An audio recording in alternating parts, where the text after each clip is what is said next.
Assalamualaikum warahmatullahi wabarakatuh. Perkenalkan, nama saya Dede Yanti dari kelas 6A. Di sini saya akan memaparkan materi tentang utang negara. Apa itu utang negara? Utang negara yaitu utang pemerintah yang digunakan pembiayaan secara umum dan untuk membiayai kegiatan atau proyek tertentu.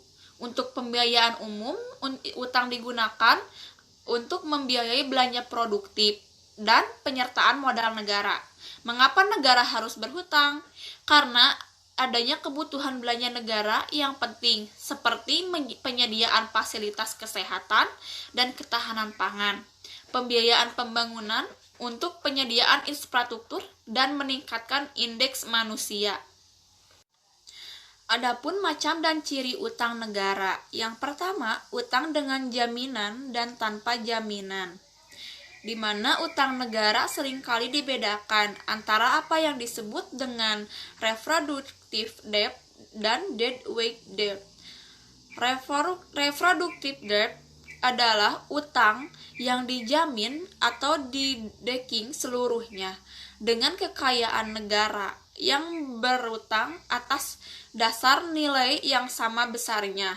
Sedangkan deadweight debt adalah utang yang tanpa disertai dengan jumlah kekayaan, pembayaran bunga, dan cicilan pokok utang. Bagi reproduktif debt biasanya diambil dari pendapatan yang berasal dari kekayaan negara atau hasil usaha negara, peminjam, dan biasanya utang tadi harus dibayar. Yang kedua yaitu ada utang sukarela dan utang paksa. Utang paksa sudah jarang sekali terjadi di dunia modern sekarang. Adapun segi negatif dan segi positif dari utang paksa dan utang sukarela. Untuk utang paksa, karena pengumpulannya dapat dipaksakan, maka jumlah yang dikumpulkan dapat lebih memuaskan.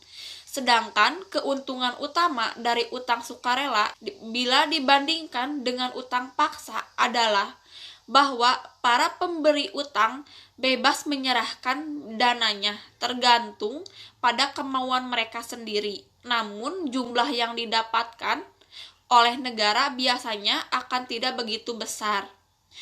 Yang ketiga, utang dalam negeri dan utang luar negeri. Pembedaan jenis utang yang lain ini adalah antara utang dalam negeri dan utang luar negeri. Utang dalam negeri adalah utang yang berasal dari orang-orang atau lembaga-lembaga sebagai penduduk negara itu sendiri atau dalam lingkungan negara itu sendiri. Sedangkan utang luar negeri adalah utang yang berasal dari orang-orang atau lembaga-lembaga negara lain. Adapun utang dalam negeri itu bersifat paksa maupun bersifat sukarela. Sedangkan utang luar negeri biasanya bersifat sukarela, terkecuali ada suatu kekuasaan dari suatu negara atas negara lain. Yang keempat, ada suku bunga utang. Ketentuan bahwa utang negara dikenal tingkat bunga yang tetap. Artinya, tingkat bunga ataupun harga-harga umum naik atau turun. Tidak ada kata perubahan dalam suku bunga yang dikenakan, sehingga dalam masa-masa ada inflasi akan lebih menguntungkan untuk bertindak sebagai debitur daripada sebagai kreditur, dan sebaliknya. Dalam masa deflasi lebih menguntungkan untuk bertindak sebagai kreditur daripada sebagai debitur. Selanjutnya, sumber utang negara, di mana dikelompokkan menjadi 4 sumber. Yang pertama yaitu dari para individu sebagai kreditur. Pemberian utang oleh para individu diantaranya dengan cara pembelian obligasi negara. Ini dapat mempengaruhi pola konsumsi dan pola tabungan para individu yang bersangkutan. Pada umumnya, orang tidak akan mengurangi konsumsi sekedar untuk membeli obligasi negara, tetapi mereka akan mengurangi tabungan mereka untuk membeli obligasi. Sesungguhnya, ada beberapa alternatif penggunaan dana tabungan. Di antaranya dapat dipakai untuk perluasan usaha atau disimpan dalam bentuk uang kas yang menganggur untuk keperluan spekulasi. Yang kedua yaitu sumber utang negara dari sektor perusahaan, di mana negara dapat pula menjual surat obligasi negara kepada perusahaan, asuransi, dan sebagainya yang bukan bank. Pembelian obligasi oleh perusahaan jenis tersebut dilakukan dengan menggunakan dana yang menganggur, yang seharusnya dapat pula dipakai untuk membeli surat-surat saham dan sebagainya. Sebagai akibat dari pembelian obligasi itu, maka kemungkinan perluasan usaha perusahaan yang ingin menjual saham jadi terhambat karena kekurangan dana. Yang ketiga yaitu sumber utang negara dari bank umum, di mana kemampuannya memberikan kredit berbeda dengan lembaga keuangan lain. Maka perkreditan dari bank umum dapat menciptakan tenaga beli baru dengan mendasarkan pada deking. Dana utang yang dipunyai bank sentral memberikan pedoman bahwa untuk memberikan kredit, bank umum harus punya deking misalnya setinggi 5%. Yang keempat yaitu sumber utang negara dari bank sentral, di mana negara dapat menjual obligasi kepada bank sentral. Tindakan ini juga menciptakan tenaga beli seperti halnya bila negara maju obligasi kepada bank umum. Bank sentral membuka rekening negara dan seolah-olah negara mempunyai simpanan di bank sentral. Selanjutnya ada beban dari utang negara, di mana ada beban utang luar negeri dan beban utang dalam negeri. Beban utang luar negeri yaitu dapat diartikan uang dan dalam arti real. Selama jangka waktu tertentu, beban uang langsung dapat diukur dengan suatu jumlah pembayaran tertentu dalam bentuk uang, baik dalam bentuk pembayaran bunga maupun cicilan utang kepada negara kreditur. Sedangkan beban real langsung yang diderita negara peminjam berupa kerugian dalam bentuk kesejahteraan ekonomi yang hilang karena adanya pembayaran cicilan atau bunga dalam bentuk uang tadi. Yang kedua yaitu beban dari utang dalam negeri.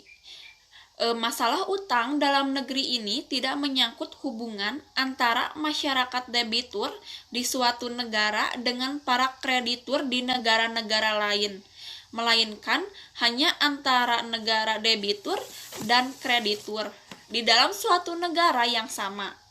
Oleh karenanya, apa yang terjadi dalam hubungannya dengan utang dalam negeri ini hanya berupa pemindahan dana atau kekayaan dalam masyarakat suatu negara.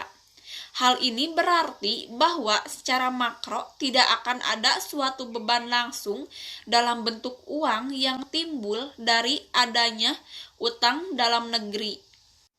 Selanjutnya, masalah pengelolaan utang negara. Ketika suatu negara memerlukan kapital dari luar negeri dan kemudian dapat memperoleh melalui utang-utang luar negeri, maka masalahnya tidak berhenti sampai di sini saja. Akan tetapi harus diperkirakan lebih lanjut bagaimana mengelola utang yang telah diterima, yaitu dengan cara kita melihat kemampuan bayar utang, di mana kemampuan membayar utang oleh negara perlu dipikirkan meskipun secara teknis pengendalian utang negara telah sempurna. Akan tetapi pencapaian tujuan pembangunan akan sia-sia, kecuali jika di negara itu secara finansial benar-benar kuat, yaitu dengan pendapatan nasionalnya mampu memikul beban yang berupa pembayaran bunga, utang, dan cicilan utang. Lalu ada utang luar negeri untuk pembangunan ekonomi, di mana utang luar negeri biasanya timbul karena suatu negara mengalami kekurangan dana, berhubungan terbatasnya sumber-sumber dana di dalam negeri. Bagi negara-negara yang sedang berkembang, yang ingin mempercepat laju pertumbuhan ekonominya, dan kemudian dapat menyamai taraf hidup di negara-negara maju, investasi dalam jumlah yang besar perlu dijalankan, sehingga hasilnya tidak akan diserap oleh pertambahan penduduk. Adapun peranan utang negara dalam pembangunan ekonomi semakin meningkat apabila penerimaan negara yang berasal dari sumber-sumber lain terlalu kecil dana tabungannya yang tersedia untuk investasi. Lalu selanjutnya ada pembayaran utang luar negeri dalam hubungannya dengan APBN, yaitu di mana pembayaran cicilan utang beserta bunga atas bunga luar negeri merupakan beban APBN yang semakin memberatkan pada tahun-tahun fiskal mendatang, karena semakin besarnya jumlah utang luar negeri setiap tahunnya dan semakin berakumulasi. Hingga sekarang, belum ada kemungkinan menghentikan utang luar negeri guna mempertahankan momentum pembangunan. Bahkan, bantuan luar negeri masih berperan dominan dalam beberapa hal dari sepanjang tahun. Neraca pembayaran Indonesia masih tetap defisit bila tanpa adanya bantuan luar negeri. Sekian presentasi yang dapat saya sampaikan. Mohon maaf apabila banyak kekurangan. Wabillahi taufiq wal hidayah. Wassalamualaikum warahmatullahi wabarakatuh.